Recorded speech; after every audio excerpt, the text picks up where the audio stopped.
Assen was the final round in the championship, and after the test which we'd done at Donington Park, the bike felt fantastic at Donington Park, and I had a really good and was really optimistic about having an excellent race result.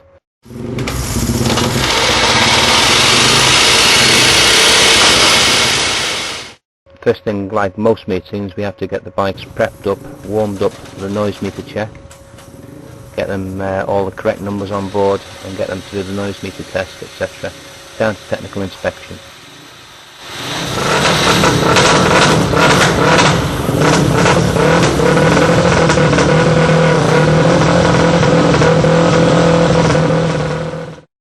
Both the 450 and the 426 were being a bit problematic in the starting. Not quite sure why. Both of them normally fire up really well.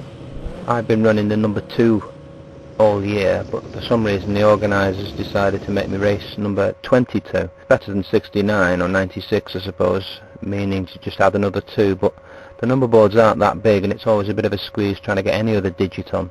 So while Phil messed around with the electronics on the bike, I was designated sticker bloke. Down at the technical inspection area, there's normally a huge queue, but we'd left it fairly late, so there wasn't too much of a problem getting the bike down to the noise meter area.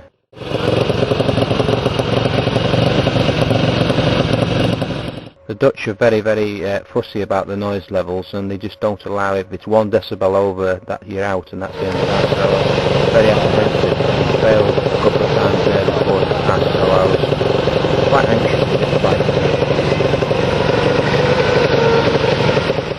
105 decibels, but this year they wanted it down to 103, and the singles really struggled to get down to that level. Thankfully though, we managed it, and we pushed the bike on into the technical area where they weigh the thing and so on.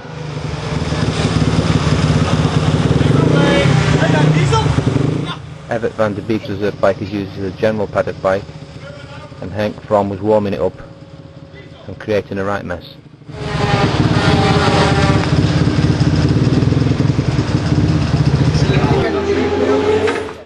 The 426 with its tyres on it had just done the race at Oschersleben. They were needing replacing, plus the 450. They all needed new tyres. So I got on with changing the wheels over.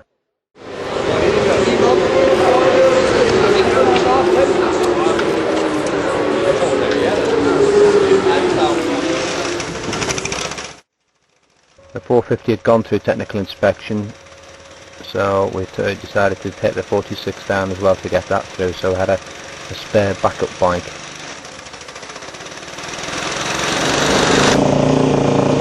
They both have to be sent through technical inspection, so they get their inspection stickers on board. And the very reliable 426 was also being a bit of a problematic in starting. Phil was still a bit concerned about the new generator, whether it was actually charging or not. So we ran a couple of tests with the motor running to make sure that there was still a charging signal getting through. On into the first qualifying session.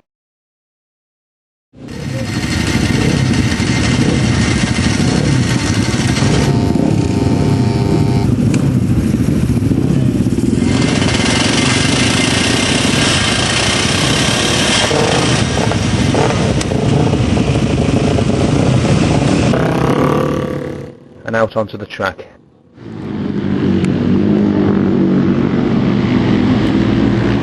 We're only after one out lap and one flying lap. The bike misfired very badly and eventually spluttered to a halt. I managed to make it back to the pits before the end of the session, but on that flying lap I'd actually managed to put the bike on pole, so I was quite pleased, but we really needed to bottom this problem out. At this point we weren't really sure what was wrong. All I knew is it just packed up.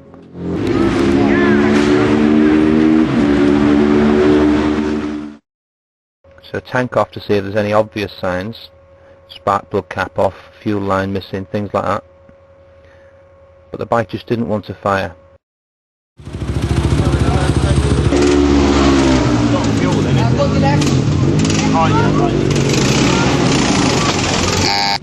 The rest of the boys carried on practicing. This is Lex van Dijk and Evert, 2 Dutch riders.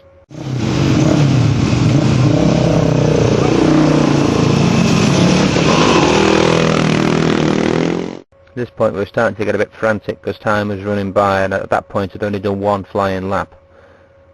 And once again the thing just wouldn't fire.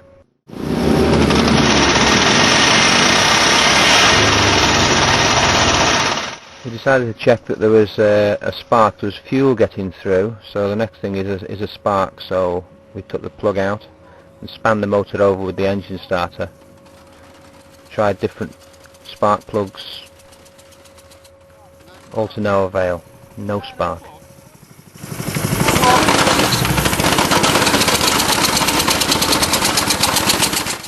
Still swapped out the ignition system just to make sure that it wasn't the igniter box had packed up. And also did a volts check on the generator to see if the generator was in fact charging, which it was. Real head scratching stuff at this point. The session was almost over, so at this point we'd more or less given up on a time, and we just like using where we were to actually try and find out what the fault was.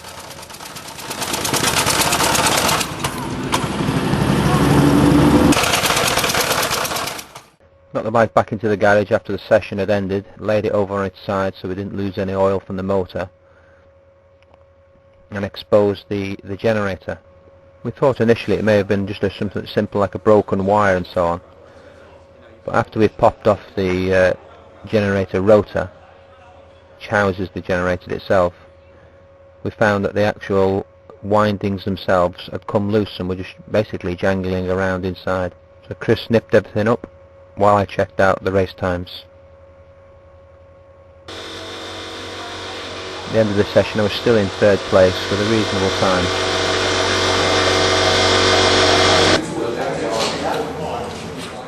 The lap counter of course shows only 3 laps.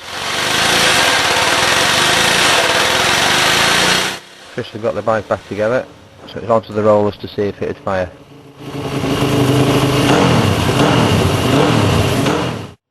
And fire up she did, but only running for a few minutes before stopping again, which we couldn't quite understand at all.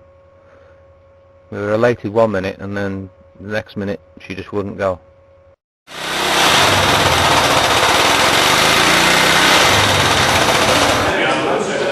At this point another problem reared its ugly head, with the carburetor started to flood for no real apparent reason initially.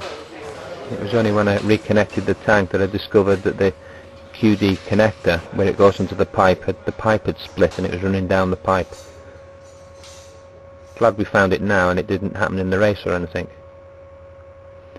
I once again went over the bike while the 2 boys went off down for a coffee, just to check any loose wires or broken connectors, anything like that.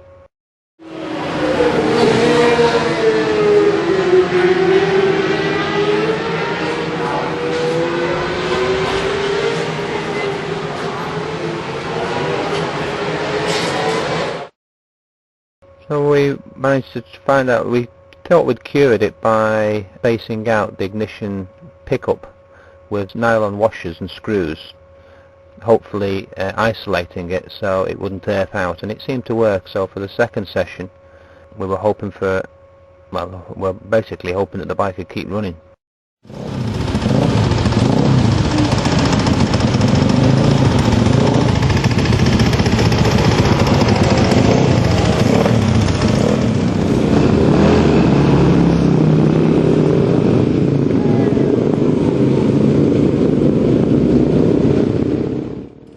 Another disaster had happened. Our engine starter had also packed up, so we had to queue up then the engine starters. Everyone's pretty friendly there and they'll loan you it, but you really have to wait your turn.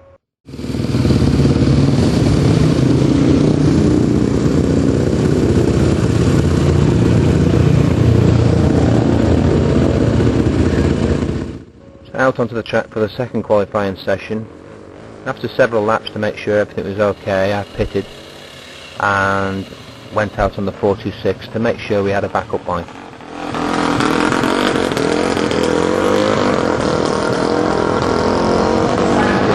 This had a problem with the rocket carrier on the rear, which we've been trying to rectify.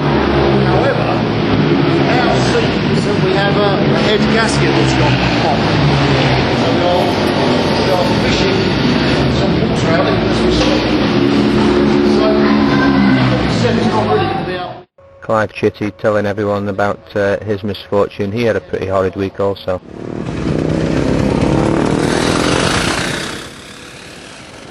Phil gets the 426 fired up for me as I come in on the 450. Leave it with Chris and then get out on the 426 to put some times in on that.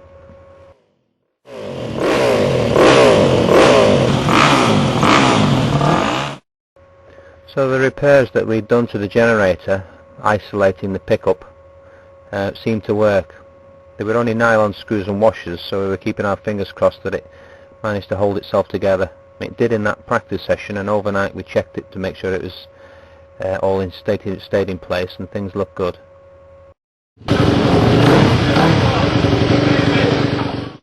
Yet another small problem, and this one is one we decided to leave because it was only a small problem. There's a tiny water leak coming from the water pump.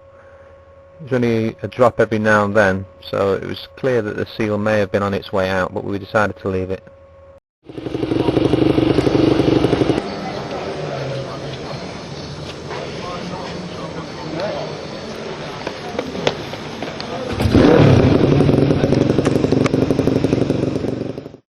Starting the bike up a few times just to make sure things were running.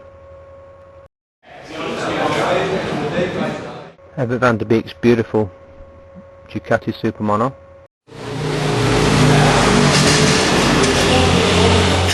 Henk Fromm and his GRC BMW. And Stefan Miners on his little 450 Yamaha. For you yet? For somebody else, but...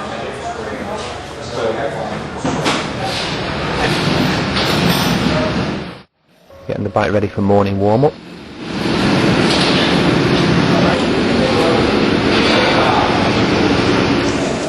The morning warm-up was only 40 minutes between the end of morning warm-up and the start of the race, so we hadn't really got a lot of time.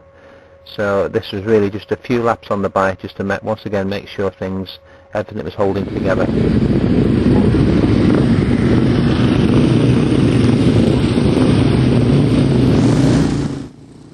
Once again having to bide our time really, for the engine starter.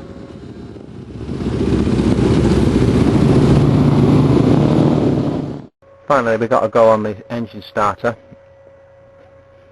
and Mrs. Laws got it going and we're out onto the track again.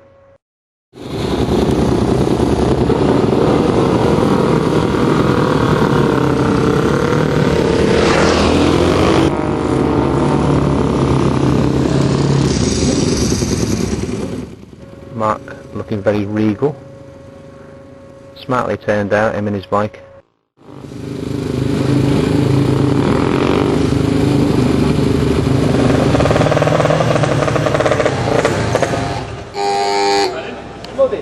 I was straight back in though. That was I only managed one lap, just literally on the out lap, halfway down the back straight. It started to misfire terribly, and we found that the carburettor was flooding very badly, and the airbox was completely full of petrol. At this point now we've got about 20 minutes to get the bike ready for the race, or ready for the warm-up for the race. So it was all hands to the pump. We found a small piece of debris in the carburettor, so we assumed that was what was causing the flooding. And after it started up, everything seemed to be okay, so it was off down to the warm-up area, ready for the start of the race. Quite a tense moment really, this. Gathering your thoughts together and making sure you're comfortable in your leathers and everything's, you're happy with the bike. We got fed up waiting at the engine starter, so I decided to bump it.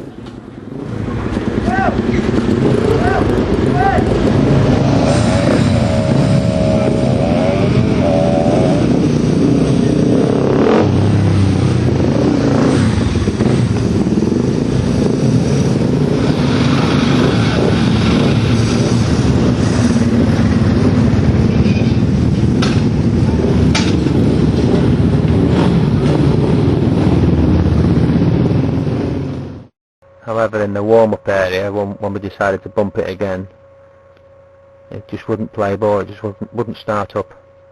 Normally it would start up instantly, so I realised let's use the engine starter.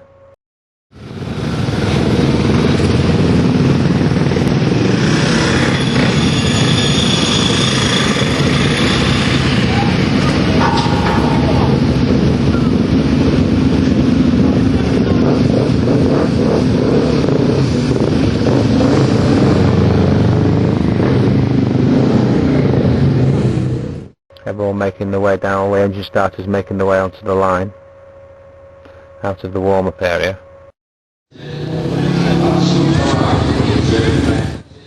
The team waiting for us on the grid. Mark Laws pulls up on pole, and I'm weaving my way through the grid to get my second position. Laura, there with the umbrella, acting as Brolly Dolly.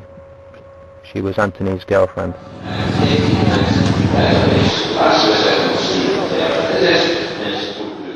Last few moments on the grid.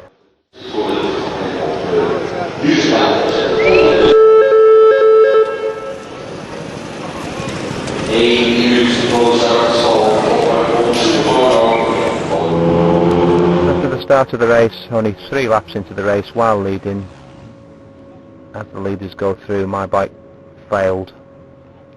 Started to misfire badly, then cleared its throat and then misfired again and eventually sputtered to a stop. Deeply disappointed.